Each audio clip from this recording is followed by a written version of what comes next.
Padres fans, the hot stove keeps on cooking. Let's talk about the latest headline and play all of our favorite games of hypothetical GM. What's going on, Padres fans? Christian Pedersen back with another episode of Padres Digest.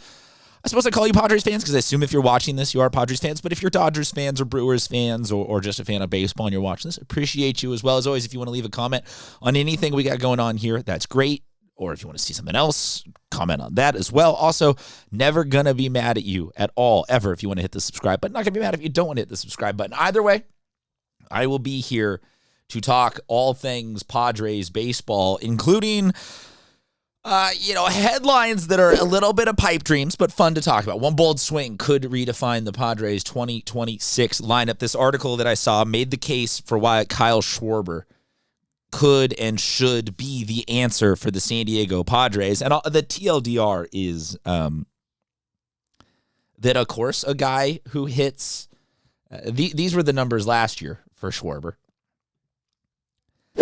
240, 56 home runs, 130 RBIs, 145 hits, also a gargantuan amount of walks, and generally good on-base production, other than the 240 batting average. But a guy that, of course, you're going to want a guy like this. Of course, a guy like this, if you bring him in to play DH, is going to fix a lot of your issues and woes. And it got me curious. And like I said, the walks were good last year, but even the last couple of years, this article makes the case that Kyle Schwarber, not just a one-trick pony, this is the differentiation between saying he's Joey Gallo and versus he's something better than Joey Gallo. That the walks for the last couple of years have been fantastic. So he's a guy that even with a batting average that is somewhat of not the best, is overall an offensive base and run producing machine. That being said, it is estimated that the price tag for Kyle Schwarber will be somewhere in the 20 plus million a year. He is on the wrong side of 30 to want a long term. I don't see a team dishing out 10 years of $30 million a year and just being like, oh, we're going to build forever around Schwarber. But I think that there's an argument to be made that he could get a 25 for 4, 33 for 3. So it's going to be a big spend. Padres, we've talked a lot about them having some runaway contracts over the next 5 to 10 years and not necessarily having a ton of money right in the here and now to spend. But that being said, that if the money is in 29 and 30 and 31, that's when it's going to get outlandish. Let's just hear me out on this hypothetical. Does that give the Padres a 2 to 3 year window right now where you could say, hey, this is every last dime we have, so we're going to go with Kyle Schwarber, and then we're going to basically just, we're going to put a cardboard cutout in all of the other positions that we still need. We're going to have fan giveaways where the first 3 fans in attendance get to sit on the bench and be the last players. We're going to have a pitching machine on the mat. You know what I'm saying? I'm being somewhat sarcastic, but saying that, right now, does trying to surgically spend and go get Zach Gallen at a mid-tier deal and, some guy out of the KBO at a mid-tier deal. So, okay, that fixes the rotation. And then being we're going to get, what's his name? Realmuto, someone like that, where it's another aging, but we could squeeze a little baseball out. Do 3 or 4 of those fixes or those patches fix the Padres? Or does something like a 50 home run hitter fix the Padres? Because I could be convinced that a really bad pitching staff that is maybe I shouldn't say really bad, because we would still have Musgrove and Pivetta at the 1-2, and we can cobble together Waldron, Hart, and Sears at the 3-4-5.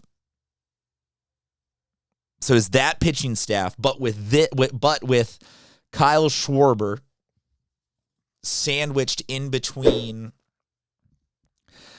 it does, Fernando leading off with Jackson Merrill 3, Jackson Merrill 2, Manny 3, and Schwarber 4 produce so much offense that it actually doesn't matter who else we've got going on. I don't know. Like I said, I think this probably is on the less likely side, just given the turmoil of new ownership and whatnot. But it got me thinking, given that there could be high money, but for short term with Schwarber that does, 3 years, $100 million. Could we squeeze it into that window of just before the team all falls apart in 29 and 30? I don't know. It's kind of interesting to think. I'm also curious what the trickle down could be, because sometimes it really is that I think that maybe Manny down the last half of this previous season that just ended was not having his best year, maybe partially because he was trying to overproduce, because he felt like he didn't have anybody behind him in that order. So just the arbitrary of could bringing Kyle Schwarber in, maybe he hits 240 with only 35 home runs and him singularly doesn't fix it, but could the threat of Kyle Schwarber mean that people want to pitch just a little bit more to Manny and Nando and Merrill and whoever's above him, and then or like we said with those walks, does the walks then put a Schwarber on first that Manny behind him hits? It feels like that version of an offense could bring out something akin to the Slam Diego vibes that we had, and maybe just produce so much that as long as all of our starters get through the fourth, our bullpen will close it out and finish it up. And then that's where, to me, then the juices are flowing, that it's okay, maybe this isn't actually as big of a pipe dream as we thought at the beginning of seeing a headline where it's yeah, of course the Padres for $30 million a year would love Kyle Schwarber. So I don't know. I'm going back and forth, but I am thinking that, I shouldn't say now that I'm thinking. I have long been hammering home all offseason. We need runs. We need runs. We need runs. We need home runs. We need power. We need hitting. And some of you guys are no, we need pitching. We need balance. We need this. So it certainly seems like you see baseball in a different way and you vote with that way. But I can't get the vision of Kyle Schwarber out of my head murdering the Padres here in Pecos. He hits well. And if you bring him into DH and you put him in with a team where it's we're not asking you to be the guy, we're just asking you to help out being one of the 2 or 3 guys. I like it. I like it. I love it. I know it's probably not going to happen. I'm curious what you guys think, though. Drop a comment. And like I said at the beginning, if you want to hit the subscribe button, much appreciated. Until next time. Talk to you guys soon, Padres fans. Keep the faith, everybody.